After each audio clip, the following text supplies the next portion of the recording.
Hey y'all, this is Tia. Welcome back to my channel. I am the owner of Nail Dip Studio, and I think I have a good video for you guys today. So in my comments, I was chatting with one of my subscribers, and she had asked a question about how can she repair a thin manicure without soaking off the product.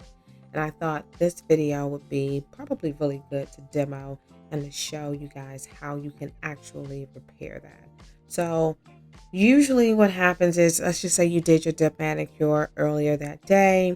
A couple of hours later, you notice that your corners are starting to chip off, or the product is just a little bit too bendy, too thin for you. Maybe you've noticed a crack and you want to repair that without soaking off everything. You just want to add a couple of more layers just to enhance the strength. I'm going to show you how to do that. Because I have matte gel top coat on top of my dip powder, as well as a foil design, we're going to file that off. Now you could do this two ways. You can either use an e-file, or similar to what I'm doing, you can use a handheld file, but you want to make sure that you're using the 100 side. You want to use the coarse side so that you can really penetrate and get through and get off that gel. And I'm showing you right here. If you have any questions like, how do I know if I'm at the actual dip layer? Well, you'll be able to see it. That dip layer is going to give you um, just a different type of sheen. You'll be able to sort of see the texture from gel to powder. And this is just sort of like an illustration of like how I filed my product off, that gel top coat off, just to get down to that last dip layer. And you want that last layer basically filed down till you get to like that clear layer where you encapsulated that pigment. That's what we're going to do here. And you're going to do that to all of your fingers so that you can just repair everything, because I'm going to do the whole hand. I find that if I'm going to repair, I want to repair everything in one setting. So that may add an additional 30 to 40 minutes to my timeline, but it's better in the long run because at least I know that I will have the extra week, week and a half, 2 weeks to actually wear and enjoy the manicure because I added some additional strength to it.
Now that all of your filing is done, you've removed all of your gel top coat. Now, I need to also put out there, if you do not have any gel polish on top, you will still be able to use your nail file to file off the resin if you're using the traditional top coat method from your dip liquid set. So either or, whether it's the traditional top coat or the gel top coat, you need to file that top coat off because we have to add some additional layers. We're also going to take a brush and just dust off any residual product that may be on the surface of the nail, because what we're going to do is we're going to grab our primer and we're going to put that in those areas where our natural nail is exposed, just so that we can add that to help, again, bond the product back in place to where it actually was before we had all these issues.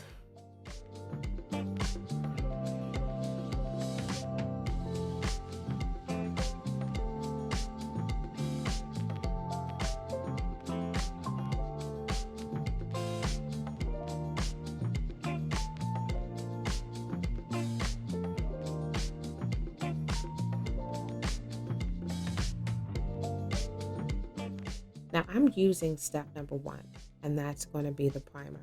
And I'm only focusing that primer on those corner areas or any area where the actual nail is exposed. I want to make sure that I have that primer back, that I add that primer back to the natural nail just to help it reabsorb and help to bond the dip powder back in place. The other thing that you're going to notice here is that I am going to repair the corners first. Okay, so there's a method. So what I want to do is because I have damage there, as you can see, I have damage to basically all of my corners. Again, I don't typically use a 3.5 dip method. I usually apply 6 layers, 6.5 layers, somewhere in there. And the reason for that is because I like having extra layers, because extra layers provide extra strength, and I'm really hard on my hands. And so 3.5 layers for me is just not going to work. It doesn't work for me. And again, based on your activities, your day-to-day activities, that to me dictates how many layers you should apply. So here, 3.5 layers didn't work out for me. Now, on the other hand, you could run into the issue of not necessarily, maybe you applied enough layers, but you overfiled. You maybe have overfiled, you're using a 90 by 90 or 100 by 100 instead of having like a 100 by 180 or a 150 by, 220. The nail file that you're using could be too coarse. And if it's too coarse, it's going to foul off more product. If that happens, you can run the risk of chipping your corners. And again, this is just an opportunity for you to repair your corners. Now, what I like to do when I'm adding layers, not soaking off any product, not doing any of that. We're not going to overfile this. We're basically saying, okay, I think I need probably another 2 layers at the end of my corners just to build the corner out, because I've broken those, right? So that's one fix. And then the second fix is, how do I then, on top of that, reinforce and build some more integrity at the base and the circumference of the nail plate? And that means I have to add additional layers to the entire dip manicure all over again. So we're going to focus on 2 things as I walk you through this tutorial. The first is preparing those corners. So again, I'm only focusing that base coat. Now we've moved on to step number 2. Using that base coat, I'm going to hit the corner side to side, making sure that I let that product seep in, because I really want that product to adhere and really build back out, because I've already damaged it. And if you need to, once you've applied your base coat, stick your finger into your dip powder, let that powder absorb that product, pull it back out. And if you need to, pat it in position. If you know you don't need any product, sort of seeping up towards the top layer, but you need it more so focused at the bottom, tap and push it or manipulate it and pull it down into position so that it can give you a better extension. And I'll show you that. You'll see a little bit more of that as we go through these clips.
I also wanted to make sure that I captured all aspects of what what repairs could take place when you're trying to repair a thin manicure set.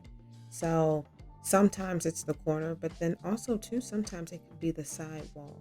And so as you're seeing right here, I am making sure that I am applying product to those areas that need attention, but also to bringing it up along the side wall because there was some damage right there as well. So I want to make sure that I'm applying that product there. See how I just build that product up ever so gently, and now I'm putting it and tapping it into position just to make sure that the product is going where I need it to go. Sometimes the product can shift, can move. It's okay to take your finger and gently tap it back into position so that you can really redirect it, because I don't need the product building up too high on top of the nail plate. I mostly need, in my case, to build out those areas, the side walls and the free edge, to ensure that my nails have some integrity and some strength.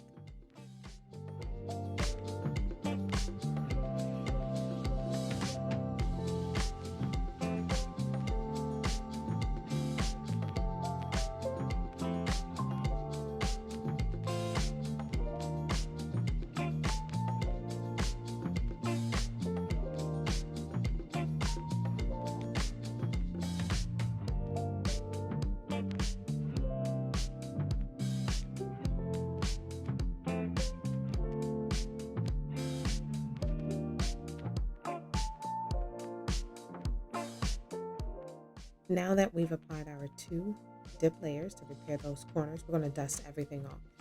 Once we've dusted everything off, we're now going to add 2 full layers of dip powder to build up the overarching nail plate.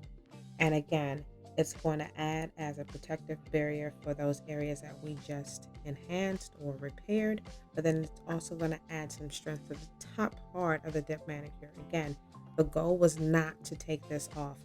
I just did this manicure the day before. So for me, I don't need to, do another manicure. I don't need to take everything off and re-soak. I mean, again, it's your prerogative, but sometimes just time doesn't permit for that to happen.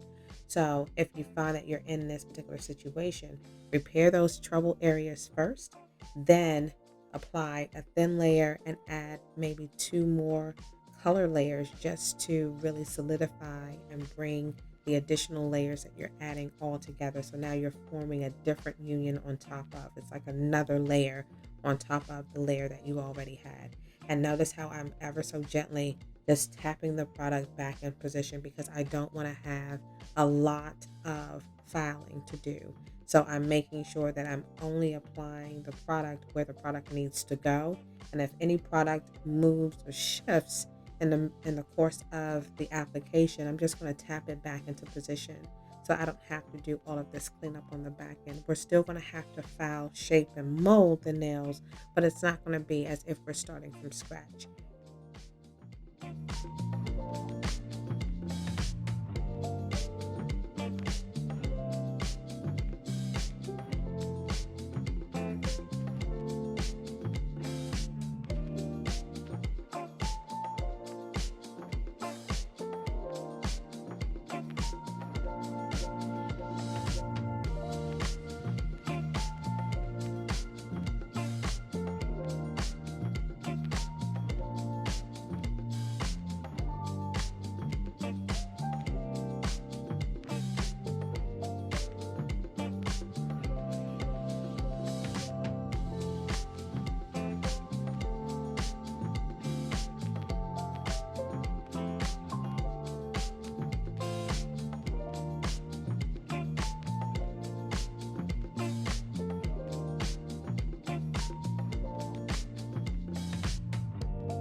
Also, in the event that you get a little bit of the base coat on your skin or a little bit of the dip powder on your skin with the gel, if you're using gel polish, just take a little micro Q-tip like I'm showing you here and wipe that product off so that it doesn't settle and dry.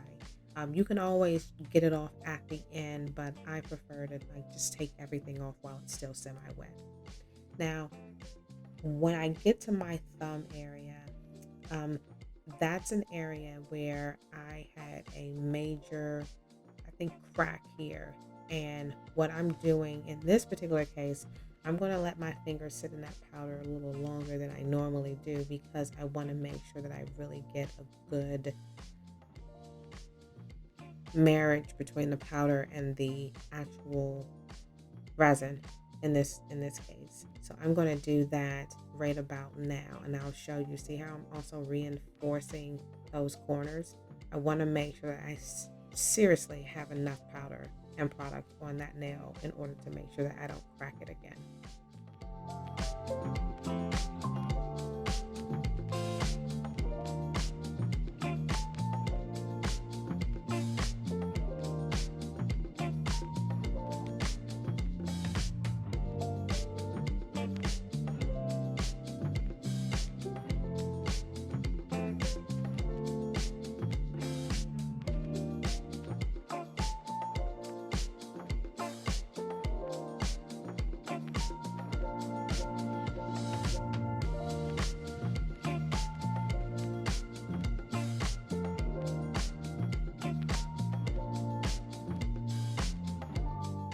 We've completed our first layer. We've dusted off our nails. Now we're moving on to the second color layer.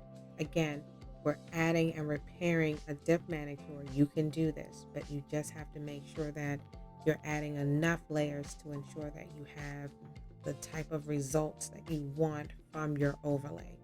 Your overlay can be thin, it can be thick, it can be up to you. It's your preference, it's your choice. But just make sure that you're applying enough to support the activities that you do.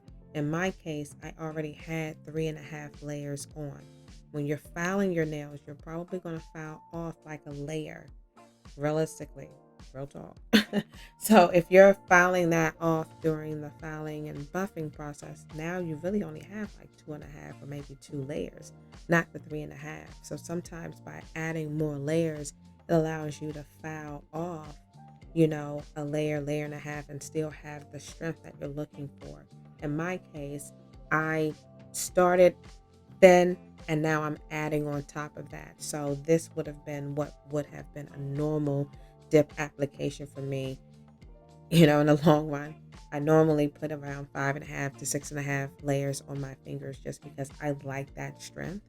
And now, me repairing this, I'm adding an additional 3 layers to the 2.5 that I may already have. So that's going to give me about 5.5. Basically, where I normally start is taking me back to that starting point.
Now that we have applied all of our additional color layers, I'm just checking for integrity. I'm looking at thickness. I'm looking to see if I need to add add any additional layers. If so, I would have done so, but I'm pretty good with what I see there. Now I'm going to grab my clear powder because this is a black pigment, true pigment, and I want to make sure that I encase that pigment with a clear. So I'm going to apply the clear dip powder to all 10 fingers.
Now that that's done, let's dust everything off.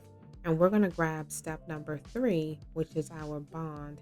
And we're going to start that process. I usually like to let my nails, the bond sit on my nails for at least a minute, minute and a half before I start pinching. I like to pinch my nails just to give it a little added shape, just to give it a little added taperness to the actual nail plate. And then as I'm pinching, I'm blowing at the same time just to help set and speed up the setting time process, because again, I want more of a tapered look. So if I can achieve that by pinching, then that means I don't have to overfile and potentially damage my nail because I'm trying to alter the shape too much. So if you haven't, make sure you try that technique if you want a more tapered looking nail. Pinch, blow, hold, pinch, blow, hold. That's essentially all I do. And I do that until I feel resistance. Once you feel your nail, and you'll know what I'm speaking of if you do the process, you'll start to feel like, okay, I can't move my nail any further. And so you can just sort of see just right here by pinching it also too, it creates a better curve at the free edge. So if you struggle with having like a symmetrical curve, try pinching your nails again, pinching and blowing. That will help with all of those things called shaping. And as I'm looking at my nail, I like to inspect. I use the back end of a cuticle pusher. This is more so of a cuticle scraper. And I'm just going in and just removing any product that I see, unwanted product that has already dried. And I'm trying my best not to cut the skin, but just to remove it. So whatever comes off right now, great. And then if it doesn't, I'll wash my hands, use a brush, and hopefully by that time it'll start to sort of lift itself and remove itself from my natural skin. But again, I'm just doing a check to make sure that I like the layers that I've applied, because if not, this is the time to go back and add additional layers. And you can actually see from one hand to the next, one hand is shaped and has been buffed and molded, and the other hand hasn't. It's just in its natural state, which it's sort of what is it? No, it hasn't been refined. Took me a minute to find the word. Sorry. It's early. It's about 6 o'clock in the morning. So I'm just trying to make sure that I file everything, make everything symmetrical. And again, when I am filing and molding, I am using the 180 side of the nail file. I'm using that side because I want to be able to manipulate and smooth out and shape the nail shape. I want to be able to smooth that out, but also mold that into the shape that I want it to be without taking off too much product. Again, check your nail file. When you run your fingers, some files have numbers on them, some don't. When you run your fingers over that, you're checking for coarseness. If it's too coarse, meaning you run your finger over and it's like, this is very, very abrasive, then you probably have a coarser nail file, and you might not want to use that. Maybe you only want to use that to like remove bulk, but if you don't have a lot of bulk, go ahead and take the time in getting a 180 nail grit and use that to file and shape your nails. It also is very forgiving because it, for one stroke that you would have on the 100 side, you would probably have to do about 4 or 5 strokes on the 180 side for the two to be considered equal. And so that's why I'm saying you can file 2 times, come back and look at your nails. You can file 3 times, come back and look, and it gradually takes off the product. It doesn't take it off in one swipe. That's why I always stress you guys not to use a lower grit number, especially when you're dealing with dip, because it's going to take off too much product, and all of that hard work is just going to go down the drain, and you're going to have to come back to doing your nails again. Now, what I like to do is I like to follow my natural lines when I am molding and shaping my nails. If you need to use a container or some other object to support your finger as you're shaping, you can do so. I am shaping my right hand and using my left. My left hand is my non-dominant hand. I'm right-handed. So I'm also showing, the reason why I'm showing you this particular clip is because of that factor. Because I'm right-handed, I sometimes have to use objects on my left hand to help support, my hand so that I can get the job done. So you just want to make sure you're following your natural lines and that you're not over filing, and that you are using that 180 side to buff and smooth and shape and mold everything. And take your time. Again, see how I'm filing straight away. I'm looking down at the nail and filing in the direction that I want to see my nails sort of go into. And I'm not over shaping or over tapering those sides so that I'm taking off too much product. Again, the goal is to keep and retain as much product as you can and keep that free edge line straight and those sides symmetrical.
now that I've done some filing, some shaping, I like to compare my work. I want to make sure that I'm in the right ballpark. I want to make sure that when I'm comparing the two nails, that they look related, or they look like they could be, a set that was done at the same time. I don't want them to be too far off.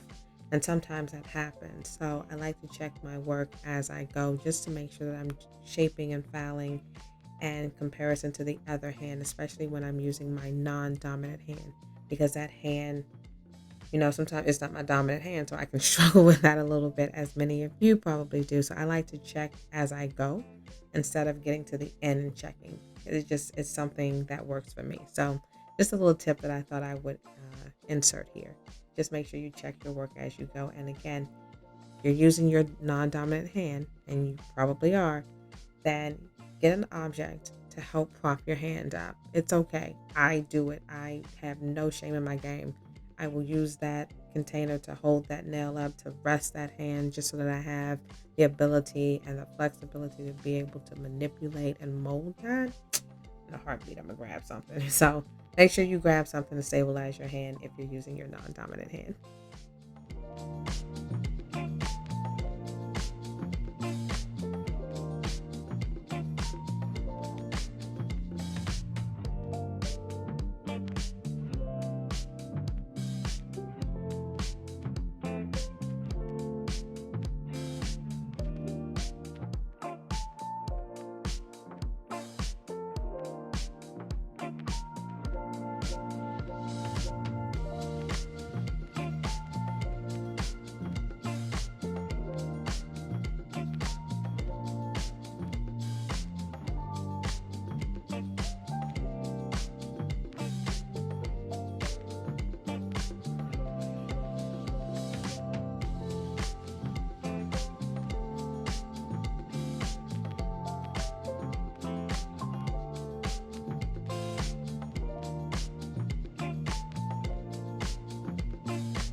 All right, let's start buffing. But make sure when you are buffing, always buff the free edge, always buff those corners, even get underneath.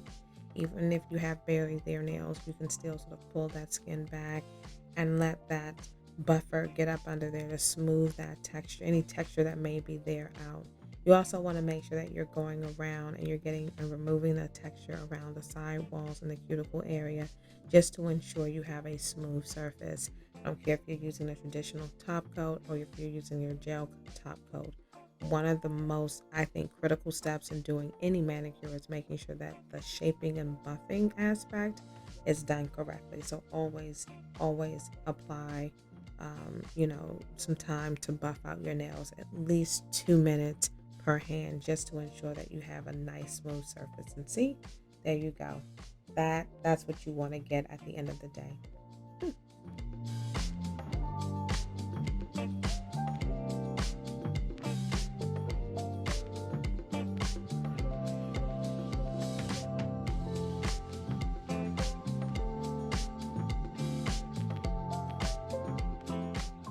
Off camera, I washed my hands. I also applied some sunscreen to my hands because we're going to be playing with the metallic nail foils. Yay! And we're going to grab the UV light and some gel polish. So I want to make sure that I had something on to protect my hands. Now, I am going to grab the nail foils. I don't know if you guys have played in foils, but foils are some of the, I think, coolest ways to add designs, to add personality, a little flair, a little zhuzh to your manicure without having to be really skilled in art, like being able to draw your nail. So grab some foils. I'll have a couple of the links that I like to use in the description box over at my Amazon store. You can check that out. And again, you want to make sure that you also have gel transfer polish from, there's several companies out there, but you need that because sometimes if you've ever struggled with, well, I applied a base coat, but the foil didn't transfer. Not every base coat is designed to transfer. Some base coats will pick up some of the foils, but a lot of them won't. And so just to save yourself some time, just go ahead and grab a gel foil polish that will assist you if you want to play with these foils. Foils, again, amazing. I love foils. When I used to do nails back in the day, if one of my VIP customers needed to get their nails done and they wanted a design, and I was like, girl, you getting a backfill, a fill-in, and a basic design. My basic design was a foil design. It was just me grabbing some foils, bop, bop, bop, put a top coat on, maybe a line down the middle. Ma'am, you gotta go. I'm done. It's 8 o'clock. I gotta go home. Just like, I understand. I fit you in. You were add on. You might one of my ride or dies. So I'm gonna see you, but you're gonna get this basic design. And so I just played around with that. And so I'm showing you guys, if you want to add some basic design, especially to barely their nails, always use, I like foils. Like that's just my go-to. So I'm going to grab a lint-free wipe and some alcohol. We're going to wipe our hands down just to make sure that I don't have any additional oils, sunscreen, or anything like that on my hand, because that will impact and mess up the gel. Like the gel is not going to do what it's intended to do, because it's a compound on the hand that basically counteracts the gel polish under the light. It's a whole thing scientifically. It's too early in the morning to go into it. I'm sorry. But we're going to wipe our nails down with the alcohol, lint-free wipe, and then we're going to play.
Foils are an excellent way to like add personality and like to change up your dip game.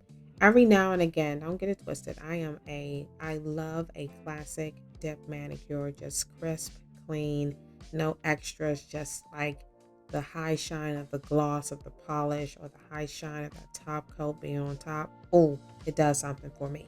Okay. But every now and again, I do like to play with nail art. I will play with foils. I will add some personality. Sometimes I just want a little something.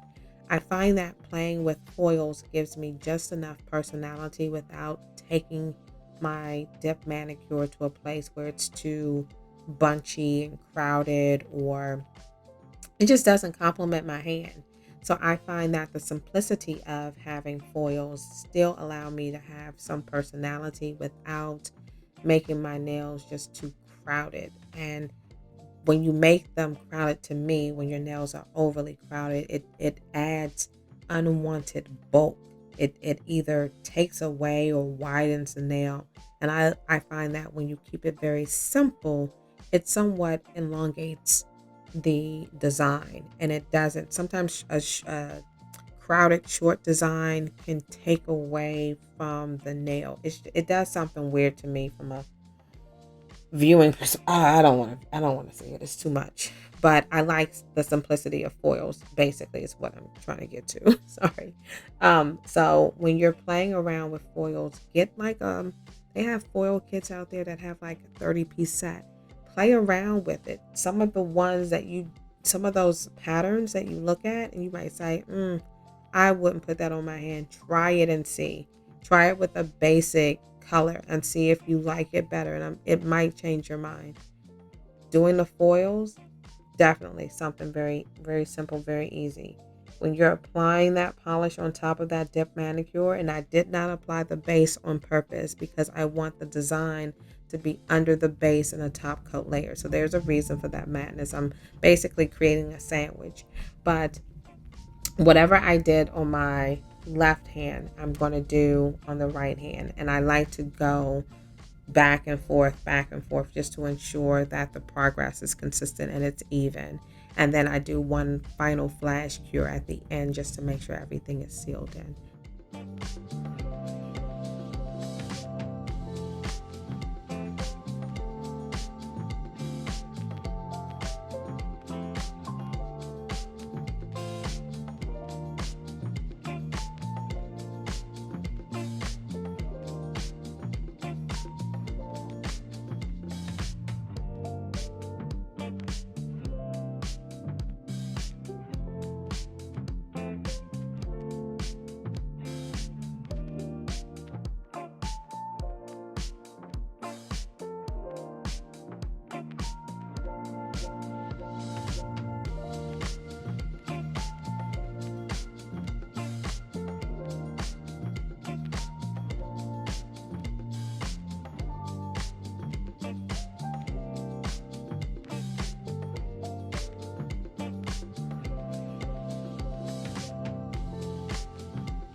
Now I'm going to grab the base coat gel polish, and I'm going to apply a thin layer to all of my fingers, and I'm going to cure my nails for 60 seconds under the lamp.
Now that that's done, I am grabbing the matte coat.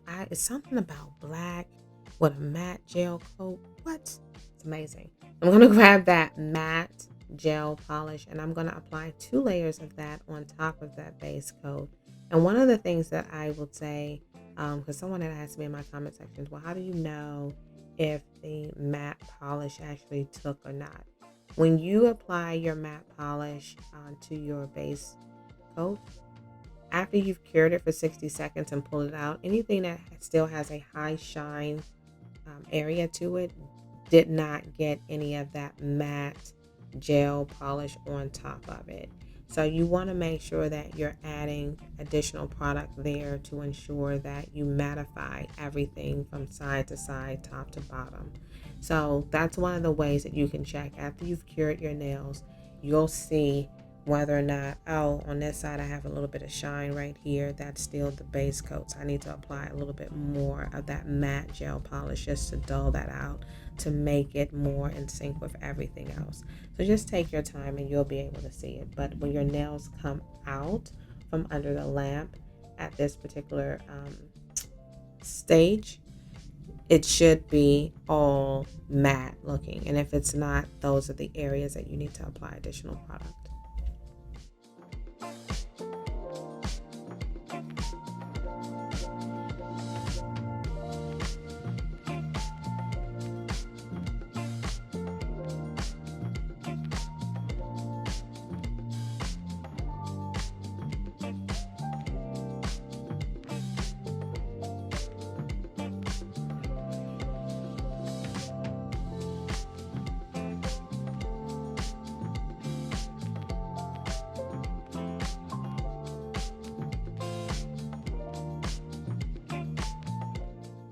Now we are moving on to the final layer.